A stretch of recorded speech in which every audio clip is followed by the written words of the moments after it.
السلام عليكم ورحمة الله حبايبي، يا رب تكونوا بخير وعافية وانتوا بتشوفوا فيديو اليوم.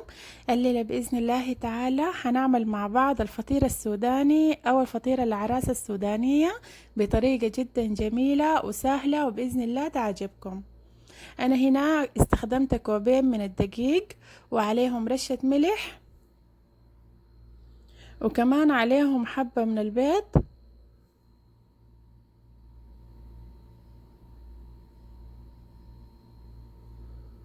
وحاضيف عليهم كمان ربع كوب من الزيت بما يعادل 5 ملاعق.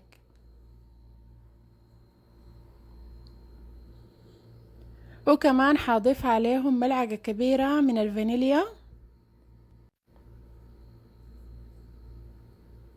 دي كل المكونات بتاعتنا، وبس هنمزج كل المكونات دي كويس كده مع بعض، واكيد هحتاج لموية فترة للعجن. طبعا تقدري تستخدمي نص الكمية، اذا حابة تكون الكمية بتاعتك قليلة استخدمي كوب من الدقيق عليهم نص حبة من البيض. كمان الكوبين دقيق دي بيعملوا معاكي كمية كبيرة من الفطير. بنسميه نحن في السودان فطير الأعراس، لأنه في المناسبات السودانية بيتقدم للضيوف اللي بيكونوا موجودين في المناسبة مع شاي اللبن أو شاي الحليب الصباح، وكمان بالمساء بيتقدم معاه الفطير السوداني. وكمان بنستخدمه يعني عادي في البيوت، يعني للشاي وكمان لشاي السادة، وكمان بنستخدمه برضو يعني كسناك خفيف كده، يعني وجبة خفيفة، يعني بجد بيكون جميل. وحنعجن العجينة بتاعتنا بالشكل ده زي ما شايفين، وحخليها ترتاح لمدة ساعة ونص.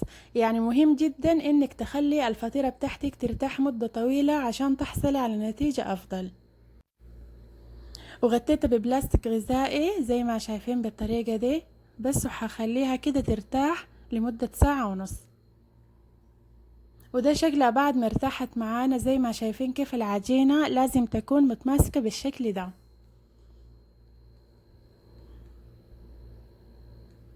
وحنبدأ نشكل العجين بتاعنا. طبعا تقدري تشكليه باللي انت حابة، يعني بالاشكال اللي انت حابة، يعني تقدري تشكليه عادي جدا.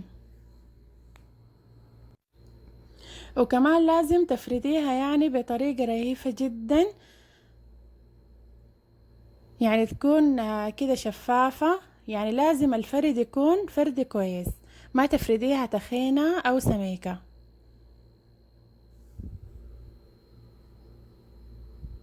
رهيفة طبعا يعني رفيعة. وهنا عندي يعني اشكال، بس استخدمت شكل القلب ده، وكمان هعمل اشكال تانية معاكم. صراحة شكل القلب يعني كمان بيكون شكله حلو شديد، يعني اكتر الاشكال اللي عجبتني. وكمان هنا هعمل معاكم شكل تاني.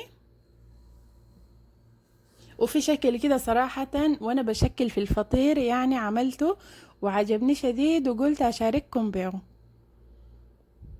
وكمان يعني شكل جديد وحلو كده، يعني بجد شكله جميل، هنشوفه مع بعض. هنا استخدمت كمان شكل دايري.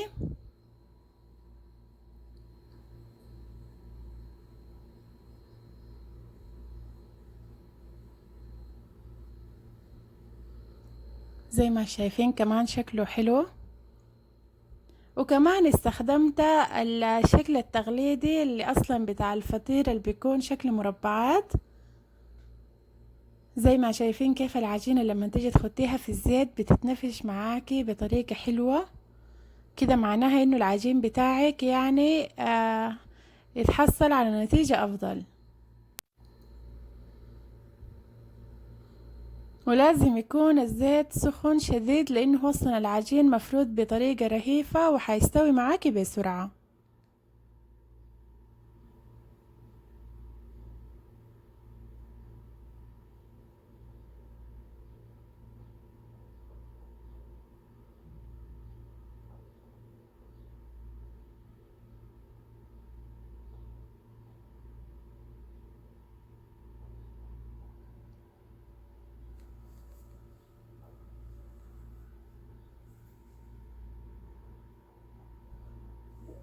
زي ما شايفين ده اللون المطلوب، يعني ما تخليه يحرق معاكي.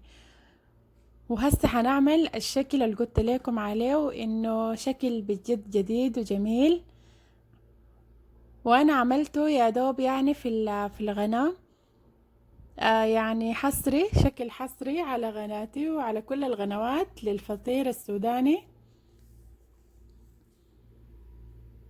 شكله جميل صراحة ومميز. هتفرد العجينة كده شكل مربع، ولازم تكون العجينة بتاعتك رهيفة جدا وانت بتفرديها او رفيعة. وبس هجيب القطاعة كده وحابدأ اعمل خطوط عريضة بالشكل ده او خطوط طولية، يعني ما هوصل الخط للنهاية زي ما شايفين، بس في النص.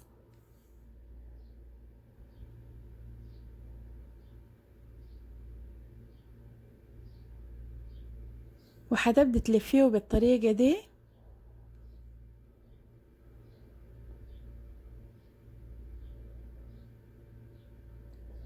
هعمل العجينة دي على 2 بس، وتمسكي بالاطراف بالطريقة دي، بس تضغط العجين كده مع بعض بيطلع معاك الشكل الحلو ده. وكمان هعمل دي بالطريقة دي، بس بتضغطي كده اطراف العجين بس عشان يتماسكوا مع بعض. وده شكل الفطير بتاعنا بعد ما خلاص خلص. زي ما شايفين شكله جدا جميل وشهي صراحة، من الحاجات الرائعة جدا. يعني بتمنى انكم تجربوه، وبإذن الله انا متأكدة انه حيعجبكم. زي ما شايفين الشكل الجديد بجد يعني شكله جميل وبجد تحفة. والفطير بتاعنا زي ما شايفينه كيف رهيف وحلو وخفيف كده وهش، وفي نفس اللحظة يعني بيديكي كده طراوة.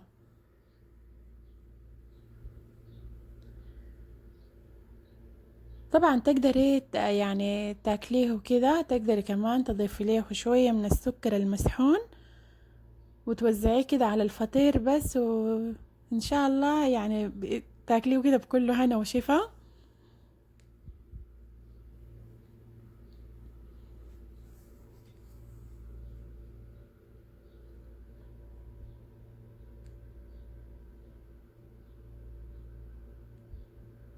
ده الشكل بتاعنا الجديد، والله يا جماعة بجد أنا عجبني جدا وشكله بجد حلو